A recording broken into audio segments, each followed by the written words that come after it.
this caught my attention, and this is the kind of study that like trips my mind out. So we've all looked at the way babies cry, and in the time period that we've had children, do you remember when our kids were little, Nancy, that they used to talk about how it wasn't just your baby crying, that your baby had like 4 different types of crying? Mm-hmm. And that if you could kind of tune your ear to it, that you could tell if they were crying because they were cold, or they were crying because they were hungry, or they were crying because they had gas. And I never quite could tune into it. Like I couldn't figure out what Jem's cries meant. And we were at the tail end of it. So it happened like as he was getting older. But were you into any of that research at all when Wyatt was little? Did you hear about that? I remember reading it, but I didn't differentiate the cries, for example, like when he was wet and needed to be changed, or hungry. And I know they do say that there are, as you say, different cries for each of these things. Yeah. So, and we always see with autism that there are certain animals that they study because of their similarities to the way they react to certain things. Like we've talked before about tigerfish, that they will take tigerfish and they will experiment with tigerfish about something that they think might help with autism. And we're always seeing that mouse model that we'll hear about research, and they'll say, well, we did this with mice. And I'm always thinking, like, why is that relevant? But this particular study is out of the University of Texas, San Antonio, at their Health Science Center. And it's looking at mice, and a particular type of mice, and a particular gene variant. Right.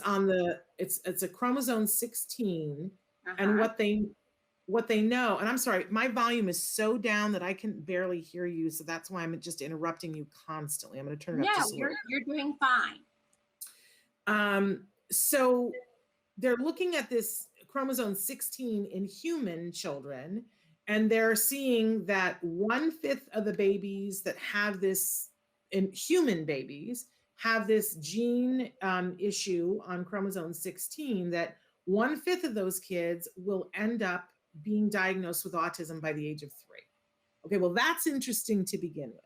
Right. And a rationale for why we should be testing our children getting a chromosomal array to know this. Because if 1/5 of those kids end up being diagnosed with autism, you would want to be looking out for that. And they call the variant, you ready for this? Because we're all going to want to crochet this onto a pillow. Why don't they come up with better names? It's the 16p11.2 deletion. I'm sure we can all remember that. It rolls trippingly off the tongue. So how does this get to mice? Well, they see that when mice have this gene deletion, that it leads to certain behaviors for the mice. And I love this. Doesn't it lead to certain cries from the mice? Yes. Pups. They call the baby mice pups. Yes. So what they've noticed is that, and the reason why they're doing it with mice is that mice come to they go from being babies to being adults much quicker than children do. Right. So what they've noticed is if you have this deletion and you're a mouse, you're more likely to show autism-like behaviors later on. So now what they went back and looked at is that what is distinct about the babies well before they demonstrate the autism-like behaviors is that they cry differently. Because did you know this, Nancy, that mice, when they cry, have this, I guess it's ultrasonic sequence that they cry to their mother, and the mother hears it and then responds. And there's a specific sequence that the babies cry in to notify the mom, I need milk or whatever, sort of like what we were being taught of when your baby cries like this, your baby needs this. Well, it's already embedded in these mice. But the mice that have this deletion, their sequence of their cries is in a different order. And so they're asking for help, but their mouse mother isn't getting it. So but what they're interested in for this study is identifying that so they're looking who has the cry that isn't effective, that isn't in the right order, because those are the ones that we're going to see the autism-like behavior later on. I wonder how this is going to translate to humans, though. I wonder if the supposition is that human babies cry differently that have this deletion.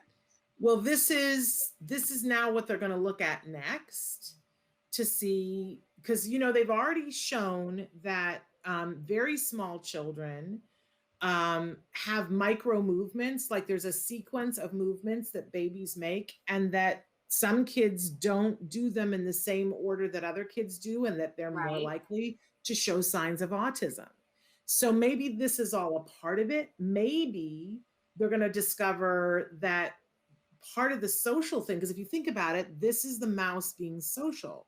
I communicate to my parent in this way, in this sequence. It's like a key that goes to the mom, the key in the lock, right? And it has to be in this sequence in order to work. And that perhaps there is something about that we can learn about the social skill, that this is what leads to the deficit. Because if you are asking for help and you don't get it, then you will stop communicating in that way. What if that's how our babies, if they're crying and we're not getting it? It's a pretty interesting thing to geek out on. It is interesting, and perhaps it could lead to earlier diagnosis, the cries. Absolutely. Yeah. Absolutely. And what if you could teach the mouse or teach the baby early on, this is the sequence that gets you the reinforcer? Would they then still present with autism later, or would that catch it in that moment and resequence it for them so that there was no disabling aspect of autism?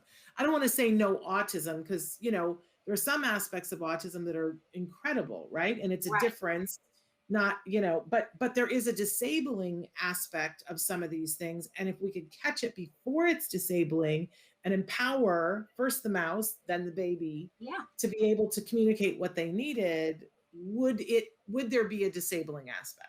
Right. Could be interesting. All interesting. We'll see what this study yields as the future unfolds. We have one last story.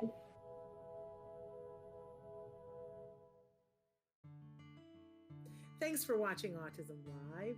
If you found anything helpful in this video, please give us a like. In fact, make sure that you smash that subscribe button on YouTube and give us a like on Facebook.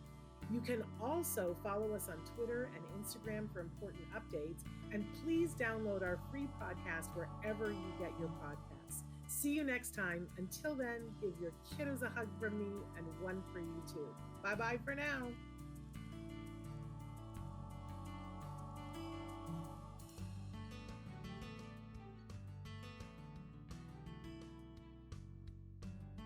To subscribe, click here. And if you'd like to check out some more of our videos, click here.